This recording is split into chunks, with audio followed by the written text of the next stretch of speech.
আমার যে পার্মানেন্ট স্কুলের ভাড়াটা থাকে ওটাই আজকে ভাই যাবে। আর আমার আঙ্কেল একটা স্কুলে যায়, আমি আজকে সেখানেই গেলাম, কারণ এরপর আমার একটা রিজার্ভেশন আছে, ওই জন্য আমি আজকে ওখানে ওই স্কুলটায় যাইনি। আর এখন ওদের লাভিয়ে দিয়ে বাড়ি যাচ্ছি। আজকে আর ভাই রোডে খাটতে পারলাম না, স্কুল রিজার্ভ এতেই মোটামুটি টাইমটা কেটে গেছে।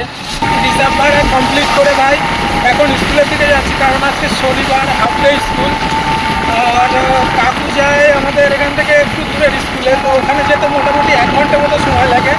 তো 1:30টা বেজে গিয়েছে, স্কুল অলরেডি ছুটি হয়ে গিয়েছে, আর আমি কিছুটা পথ চলে এসেছি। তো দেখি আমি 2টোর ভিতরে ওখানে পৌঁছতে পারি কিনা।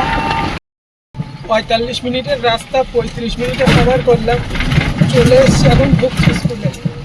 আজকে যেহেতু রোডে খাটতে পারিনি, আজকে এটাই আমার কালেকশান। আর আজকে টার্গেটটা যেহেতু ফুলফিল করতে পারলাম না, নেক্সট দিন অবশ্যই ট্রাই করব।